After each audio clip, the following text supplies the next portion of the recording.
آدمیزاده، اگر فرصت ها رو غنیمت نشماریم هم زود پیر میشیم، هم زود مریض میشیم، هم زود ناتوان میشیم، هم زود عاجز میشیم، هم زود میمیریم. اینهایی که گفتم تو این آخر الزمان زود صورت میگیره، هم مردن، هم مریض شدن، هم پیر شدن، هم عاجز شدن. نگاه نکنید چقدر طب پیشرفت کرده. امروز بیماری با پیشرفت طب بیشتر شده. نگاه نکنید امروز چقدر مال و ثروت و معادن خودشو نشون داده. کمبودها بیشتر احساس می شود. نگاه نکنید که وسایل ارتباط جمعی و ارتباطاتی چقدر زیاد شده و سریع شده. قبلا یک چارپایی بود ولی مردم صله رحم بیشتر میکردن. امروز دو تا همسایه دیوار به دیوار وقت ندارن به زیارت همدیگر بروند. گرچه شهرهای با مسافت طولانی با ماشینهای خوب مثل همسایه دیوار به دیوار شده.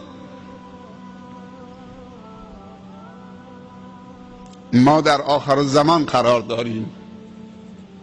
ایمانم در آخر الزمان اگر ایمان ضعیفی هم باشه مثل ایمان من بازم به درد میخوره، چون در آخر الزمان ایمان کمیاب میشود، مال زیاد میشود، ظلم زیاد میشود، زرق و برق دنیا زیاد میشود، خوبی کم میشود، محبت کم میشود، گذشت کم میشود. حاضر نیستیم همدیگر رو ببخشیم با یک اشتباه کوچک،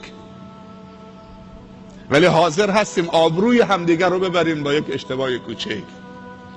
ولی از خدا انتظار داریم که با اشتباه بزرگ بازم ما رو بپوشاند. خودمون حاضر نیستیم یک اشتباه کوچک رو از برادرمون بپوشانیم. اگر الله این دل رو داده و درش محبت دوست داشتن قرار داده، اولین ذاتی که باید دوست بداری اللهه. مشکلت خودتو حل کن،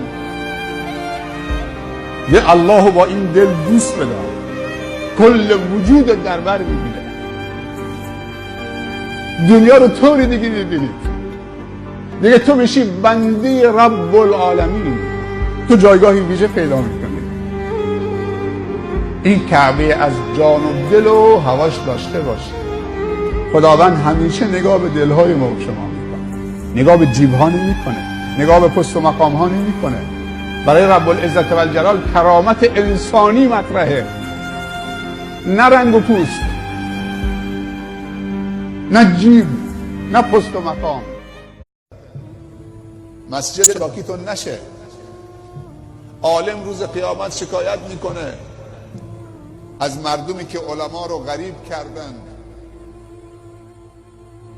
خواننده ها پیششون خیلی عزیزن ولی علماشون پیششون تنها و غریبن، حرفشون گوش نمیدن، بهشون توجه نمیکنن.